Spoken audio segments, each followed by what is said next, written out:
आज हम medicinal and toilet preparation act 1955 पर डिस्कशन करने वाले हैं।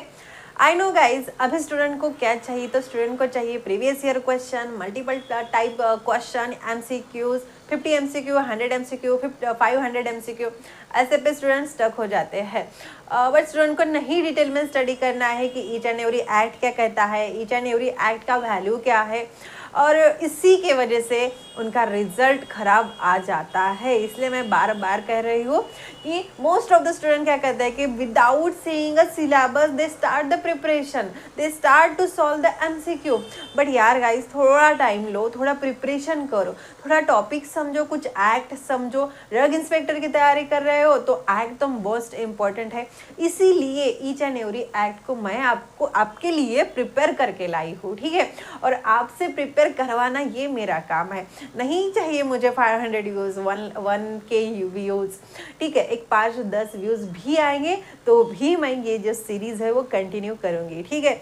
सो उसमें ईमानदारी से हर एक्ट को रीड करके, समराइज करके, पॉइंट वाइज मैं आपके लिए प्रिपेयर करके लाऊंगी, ठीक है। So don't you worry guys कि बहुत स्टूडेंट का कहना है कि व्यूज़ कम आए तो भी कोई प्रॉब्लम नहीं, व्यूज़ कम आएंगे तो सीरीज ड्रॉप करने वाली हूँ क्या, तो आंसर है नहीं, मैं ये सीरीज कंटिन्यू करने वाली हूँ, ठीक है।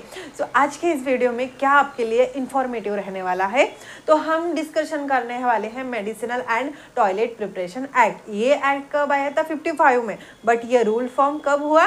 तो ये एक्ट 1 अप्रैल 57 में, 1957 में ये रूल फॉर्म हुआ। तो सो ऐसे ईच एंड एवरी इंफॉर्मेशन बारीक बारीक टॉपिक पे हम डिस्कशन करने वाले हैं। टॉयलेट प्रिपरेशन क्या है, मेडिसिनल प्रिपरेशन क्या है, ये एक्ट क्यों बनाया गया है, कौन है जो एक्ट रेगुलेट कर रहे हैं, लाइक एक्साइज ऑफिसर अगर रूल्ड आउट कर रहा है तो उस पर हेल्प करने वाले ऑफिसर कौन कौन से हैं, अगर एलोपैथिक प्रोडक्ट है तो उस पर ड्यूटीज़ कितनी % लगेंगे, आयुर्वेदिक है तो कितनी % ड्यूटीज़ रहेंगी, आयुर्वेदिक में बहुत सारे टाइप्स है तो उसके सब टाइप में कितनी % ड्यूटीज़ लगने वाली है, कितनी % चार्जेस लगने वाले हैं, ये और ऐसे बहुत सारे पॉइंट्स, बहुत सारे सेक्शन गाइज आज के इस वीडियो में हम डिस्कशन करने वाले हैं। Because I am repeating this कि you are preparing for a competitive examination जिसमें ऑल ओवर इंडिया के स्टूडेंट्स प्रिपेयर कर रहे हैं। सो हमें उसमें कुछ एक्स्ट्रा प्रिपेयर करना है, हमारा एक्स्ट्रा देना है, सो दैट हमारा रिजल्ट भी एक्स्ट्रा लगने वाला है, मार्क्स भी हमें एक्स्ट्रा मिलने हैं सबसे, ठीक है। सो ईच एंड एवरी पॉइंट्स हम डिटेल में देखेंगे।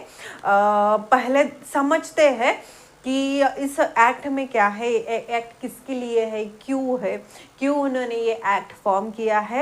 एंड देन अगर आपको जो मेरे नोट्स है, नोट्स की अगर PDF चाहिए तो आप वैसे मुझे कमेंट करो, मैं आपको टेलीग्राम चैनल पे अवेलेबल करके दूंगी। बट कब? अगर आप मुझे कमेंट करोगे तभी आपको अवेलेबल होंगे, ठीक है। समझते हैं और बाद में फिर इस पर डिस्कशन करते हैं।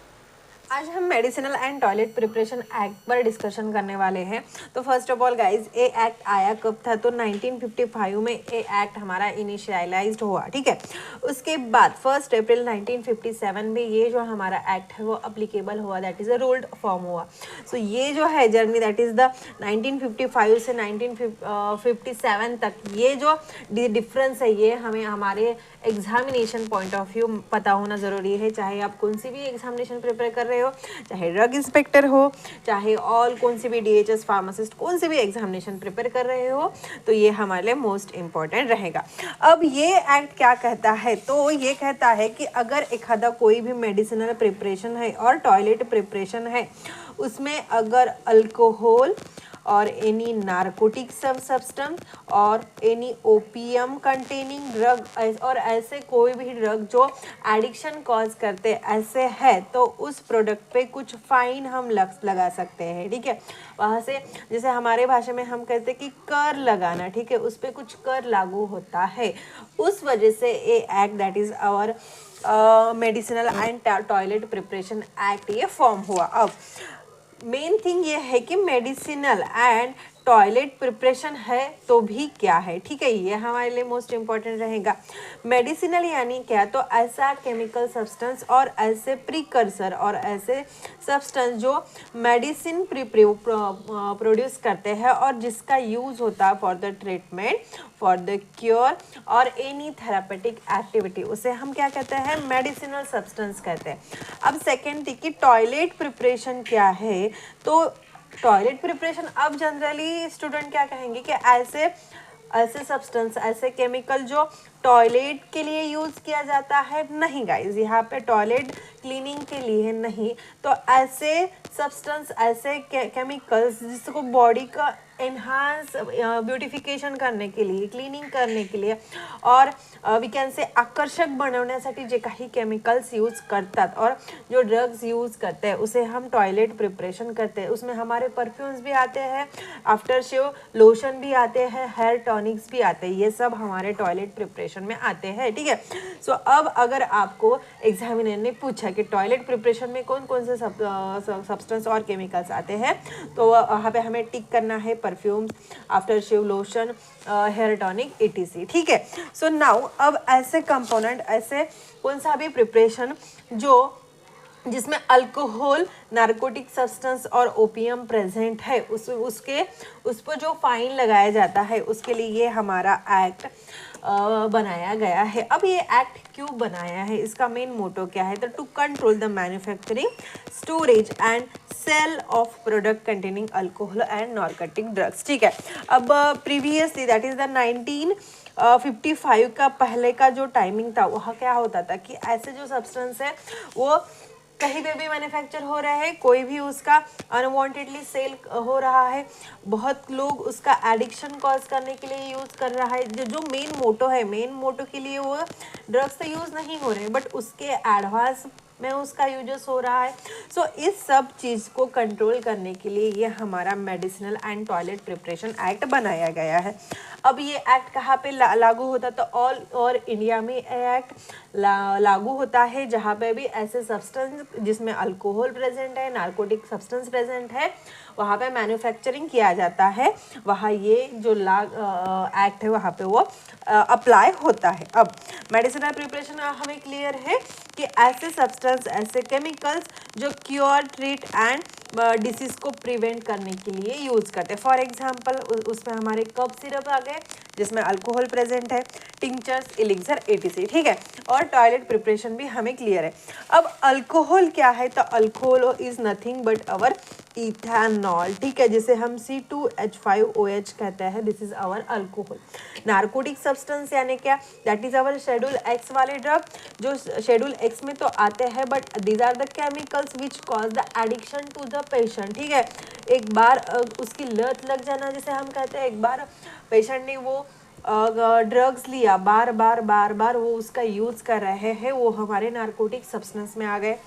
उसके बाद वन मोर थिंग, जिसमें इंडियन हर्ब भी यूज़ किए जाते हैं, ठीक है, सिर्फ अल्कोहल, नार्कोटिक, ओपियम नहीं, इंडियन हर्ब भी यूज। अब आप बोलोगे कि इंडियन हर्ब से क्या है, तो they are the leaves, small stalks और flowering fruiting top of the Indian herb plant, ठीक है। सिंपल भाषा में कैनाबिस सटाइवा पता है आपको, और आपने जो कोग्नोसी है, कोग्नोसी में कैनाबिस सटाइवा ये सुना होगा, तो उस प्लांट को हम इंडियन हर्ब कहते हैं, ठीक है। जैसे हम भांग कहते हैं, चरस कहते हैं, वो हो गए। तो अगर उसका यूज़ हो रहा है for the preparation of medicine, like ancient time में होता था, जो जड़ी बूटियों से बहुत सारी जड़ी बूटियों को एकत्र करके मिक्स करके मेडिसिन बनाई जाती थी, सो उसमें ये इसका यूज़ होता था। तो उसको प्रिवेंट करने के लिए और उसको कंट्रोल करने के लिए एक्ट प्रिपेयर है, ठीक है।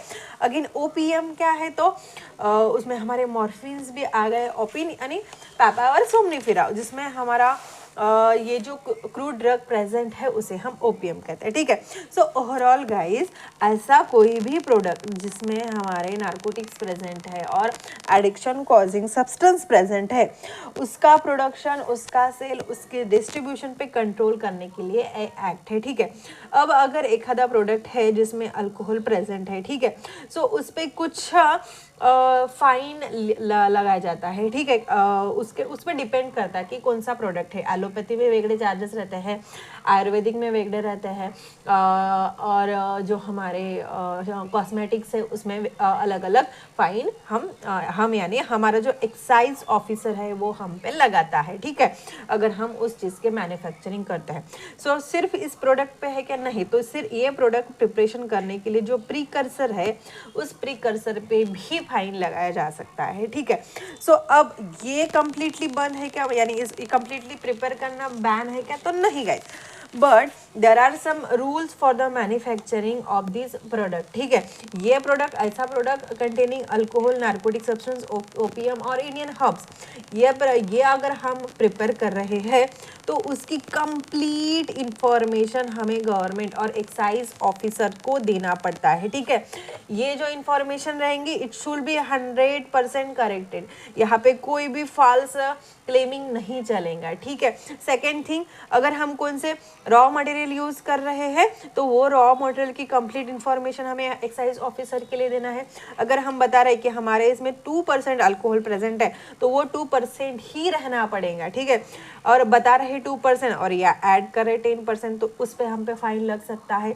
आगे वन मोर थिंग कि ये अगर अब हमारा 2% पे हम पे कुछ एक पर्टिकुलर फाइन कर रहा है जहाँ पे हम कर उसका वसूल कर रहे हैं तो उसी पे ही हमें हमारा जो प्रोडक्ट है थ्रू आउट मैन्युफैक्चर करना है, ठीक है। और ये सब क्यों कर रहा है, ये सब एक्ट क्यों अप्लीकेबल है, तो उसका मैन्युफैक्चरिंग सेल डिस्ट्रीब्यूशन इसको कंट्रोल करने के लिए, ठीक है। अनवांटेड उसका यूज नहीं होना चाहिए, इसलिए कल ये जो एक्ट है हमारा प्रिपेयर किया है। नाउ अब ऐसे कौन से ऑफेंसेस लगने वाले हैं, ऐसे कौन से पेनल्टीज लगने वाले हैं अगर ये सब रूल फॉलो नहीं किया, तो सेक्शन 7 पे ये हमारे ऑफेंसेस एंड पेनल्टीज दिए गए हैं। अगर कौन सा भी if any person section under 6 अंतर्गत जो हमें रूल्स बताए गए हैं, लाइक अल्कोहल कंटेनिंग सब्सटेंस है तो उसकी जो परसेंटेज है वो कम्प्लीटली एज इट इज़ रहने चाहिए, एडिशन कॉज नहीं करना चाहिए, प्रॉपर मैन्युफैक्चर करने चाहिए, कंप्लीट इन्फॉर्मेशन एक्साइज ऑफिसर को देना चाहिए। अगर ये सेक्शन 6 में हमें रूल्स कुछ दिए गए हैं, अगर वो पर्सन ये फॉलो कर रहा है देन इट्स ओके, बट वो नहीं कर रहा है तो उस पर हम ऑफेंसेस एंड पेनल्टीज लगाते हैं। और excise duty, for example 2% excise duty थी हमारी बट हम नहीं पे कर रहे तो वहाँ पे ऑफेंसेस एंड पेनल्टीज लगती है, ठीक है। False to supply of any information और रॉन्ग इन्फॉर्मेशन अगर दी तो वहाँ पे हमारे ऊपर जो गुन्हा दाखिल किया जाता है, ठीक है। सो ये इस कंडीशन पे the person is responsible for the penalties and offenses। अब पेनल्टीज कौन से रहने वाले हैं तो उसके लिए 6 मंथ का इम्प्रिजनमेंट रह सकता है, लाइक 6 मंथ की जेल हो सकती है, और देयर में भी 2000 रुपये का फाइन हो सकता है, और देयर में भी बोथ चांसेस, ठीक है। सो डिपेंड कर रहा है की कोण सा प्रकार का जो आपण म्हणतो ना कुठल्या प्रकारचा दंड आहे त्यावरती तो फाइन राहणार आहे, ठीक है। ये सेक्शन 7 में बता रहे हैं हमारे offences and penalties. Now section 8 कह रहा है कि power of courts to order for future means क्या। अब फॉर एग्जाम्पल एक मैन्युफैक्चरिंग कंपनी है, फॉर एग्जांपल ये मेरी कंपनी है, ठीक है। यहाँ पे मैं ऐसा प्रोडक्ट बना रही हूँ जिसमें नारकोटिक सब्सटेंस है, ठीक है, बट ये अगर मैं प्रॉपर रूल फॉलो कर नहीं रही हूँ, मैं प्रॉपर फाइन नहीं पे कर रही हूँ, ऑफेंसेस ऑफिसर को प्रॉपर इंफॉर्मेशन नहीं दे रही और कहीं से भी मैं अगर गिल्टी हूँ तो गवर्नमेंट को ये अथॉरिटी रहती है कि वो ये जो मेरी कंपनी है उस पर जब्त कर सकती है, जिसे हम क्या कहते हैं तो फॉरफीचर कहते हैं, ठीक है। सो वो मेरा प्रोडक्ट जब्त कर सकता है, वो इसके रिलेटेड जो रॉ मटेरियल है वो जब्त कर सकते हैं, और देयर में भी चांसेस कि वो मेरी जो मैन्युफैक्चरिंग कंपनी है उसको भी वो सील लगा सकते हैं, ठीक है। सो ये उनके कुछ राइट है जो सेक्शन नंबर 8 में हमें बताते हैं। Now power and duties of officers and land holder. अब ऑफिसर्स के कौन कौन से पावर है, अगर ऐसा कौन सा बंदा उनको मिला जो प्रॉपर रूल फॉलो नहीं कर रहा है रिगार्डिंग टू दिस सब्सटेंस, जिसमें क्या प्रेजेंट है अल्कोहल, नार्कोटिक सब्सटेंस, ओपियम और इंडियन हर्ब, तो उनको अरेस्ट करने का भी हक है, और पावर टू समर्स पर्सन, यानी उस पर्सन को बार बार क्या बोलते हैं हम, साक्षी देने के लिए, ठीक है, कोर्ट में बुला भी सकते हैं, ठीक है। ये पावर है लैंड होल्डर की, जिसकी ज़मीन है। अगर लैंड होल्डर और मैन्युफैक्चरर एक हुआ तो कम्प्लीटली उस पर्सन पे वो फाइन लगेगा, और जो अरेस्ट वारंट है उस पे लगेगा। अगर लैंड होल्डर इज डिफरेंट है और मैन्युफैक्चरिंग कोई और कर रहा है तो दोनों पे भी लग सकता है, ठीक है। सो ये रह गए कुछ लॉ। अगेन कुछ सेक्शंस है, लाइक सेक्शन नंबर 11 है, ये क्या करता है कि officers required to assist excise officer. अब ये सब मेन काम कर रहा है तो एक्साइज ऑफिसर, बट इसको भी असिस्ट करने के लिए कुछ और ऑफिसर लगते हैं। वो कौन कौन से हैं, तो कस्टम ऑफिसर उसमें रहता है, सेंट्रल एक्साइज ऑफिसर रहता है, police officer and land revenue officer. ये 4 ऐसे ऑफिसर है जो एक्साइज ऑफिसर के को असिस्ट करने के लिए लगता है। नाउ पनिशमेंट फॉर अनकन्वीनियंस, इफ अगर ये लैंड होल्डर कोई और है, ठीक है, और मैन्युफैक्चर कोई और करा, लैंड होल्डर को सब कुछ पता है कि यहाँ पे अनवांटली अनलीगली कुछ प्रोडक्ट प्रिपेयर कर रहा है जिसमें नार्कोटिक सब्सटेंस है, अगर वो इंफॉर्मेशन उसने एक्साइज ऑफिसर को नहीं दी तो उसमें भी पेनल्टीज लग सकती है, ठीक है। सो अगर उसने नहीं की बट उसने छुपाई तो है ना, सो उस पर भी फाइन लग सकता है, 6 मंथ की उसे जेल हो सकती है और 500 रुपीज़ का फाइन लग सकता है, और देयर में भी चांसेस की बोध हो सकती है, ठीक है। सो अब ये तो हो गए कि मैन्युफैक्चरिंग प्रॉब्लम क्रिएट कर रहा है, मैन्युफैक्चरिंग कुछ तो भी गड़बड़ कर रहा है, बट एक्साइज ऑफिसर की भी कुछ रिस्पॉन्सिबिलिटी है, ठीक है। तो ऐसे नहीं कि इसको अगर राइट मिला है तो कौन से भी इंस्टीट्यूट में जाके वो सर्च करेगा, कहीं पे भी जहाँ पे नहीं लॉ लग रहा है वहाँ पे भी लगेगा, यानी खुद की जोर जबरदस्ती है एक्साइज ऑफिसर नहीं लगा सकते। सो उसके लिए भी ये रूल्स दिए हैं कि misuse of power of excise officer, उसके लिए भी सेक्शन प्रोवाइड किया है। If excise officer unnecessarily search और अरेस्ट, अगर नहीं पर्सनल यूज के लिए वो अरेस्ट कर रहा है, कहीं पे भी जाके सर्च कर रहा है तो वो नहीं कर सकता, ठीक है, वो कहीं पे भी सीज नहीं कर सकता। हाँ ठीक है, वहाँ पे उसको मिला कि कुछ सस्पिशियस है तो वो कर सकता है, बट रादर देन वो नहीं कर सकता, ठीक है। सो उसके लिए उसे फाइन कितनी है, तो उसको फाइन है 2000 रुपये और 2 ईयर्स का उसे इम्प्रिजमेंट हो सकता है, ठीक है। सो ये हो गया हमारा बेसिक रूल जो act, that is the medicinal and toilet preparation act. But अब गाइस स्पेसिफिक डिस्कशन करते हैं कि स्पेसिफिक प्रोडक्ट के लिए कितना कितना ड्यूटीज लगने वाली है, कितने कितने फाइन्स लगने वाले हैं, ठीक है। सो ये हमारा सेक्शन नंबर 3 में उन्होंने इस एक्ट के अंतर्गत कंप्लीट इंफॉर्मेशन दी है कि कौन कौन से प्रोडक्ट है जिसमें कितनी कितनी ड्यूटीज पे करनी पड़ सकती है, ठीक है। सो एलोपैथिक मेडिसिन, एलोपैथिक यानी क्या, जो हम फार्मासिस्ट मैन्युफैक्चर करते हैं with the help of some chemicals. So अगर उस एलोपैथिक मेडिसिन में ऑर्डिनरी अल्कोहल बेवरेजेस प्रेजेंट है, like tincture, alcohol containing cough syrups, elixir, तो उसमें 2% एक्साइज ड्यूटी लगती है, ठीक है। 2% यानी 2% अकॉर्डिंग टू द वॉल्यूम और वैल्यू, ठीक है। सो उसकी प्राइस कितनी है, सॉरी 2 नहीं 20%, उसकी प्राइस के 20% एक्साइज ड्यूटी उस पर लगती है, ठीक है।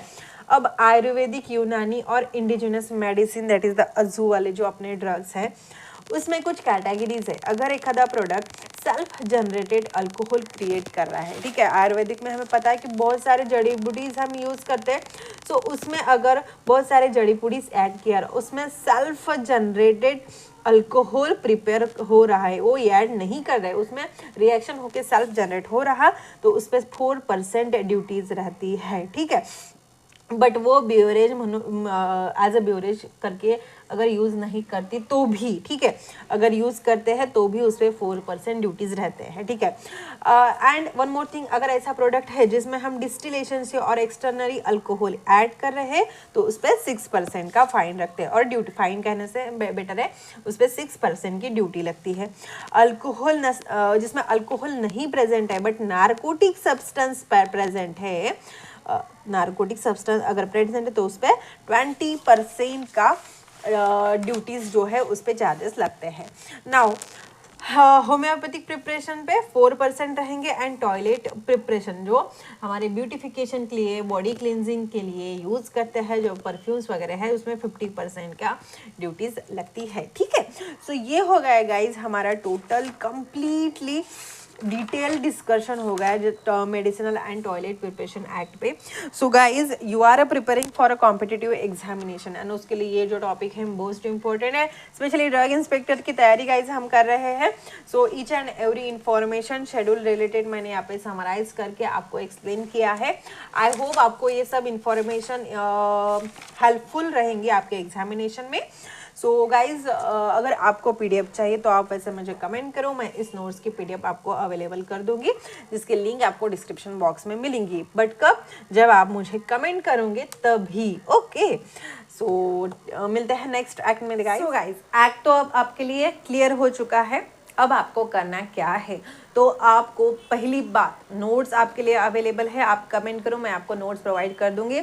आप चाहे तो खुद के हैंड रिटन नोट्स प्रिपेयर कर सकते हो साइमल्टेनियसली जब आप लेक्चर अटेंड कर रहे हो। तो करना क्या है, आप एक शेड्यूल बना लो कि मैं वीक में 1 बार रिवीजन करूंगी, मंथ में 1 बार रिवीजन करूंगी। सो रिवीजन की प्रैक्टिस आपको करनी है। आप कॉम्पिटिटिव एग्जामिनेशन के लिए प्रिपेयर कर रहे हो, जिसके लिए ऑल ओवर इंडिया से स्टूडेंट अप्लाई कर रहे हैं। सो उसमें आपको अगर आपका बेस्ट देना है तो क्या करना है, आपको कंटिन्यूसली रिवीजन करना है, आपको सबसे कुछ अलग करना है, सबसे हट के आपको स्टडी करना है, ठीक है। सो अगर आप इस सीरीज में आए हो तो आपको सबसे हट के तो प्रिपरेशन हो ही रही है, बट यस कंसिस्टेंसी मेंटेन रखनी है, एमसीक्यूज प्रैक्टिस करना है एंड रिवीजन करना को नहीं भूलना है, ठीक है। So this is enough for today's guys. मिलते हैं नेक्स्ट वीडियो में जिसपे हम नेक्स्ट एक्ट पे डिस्कशन करने वाले हैं। Till then don't forget to hit the like button and subscribe the channel, ठीक है। सो मिलते हैं नेक्स्ट वीडियो में। Till then bye bye.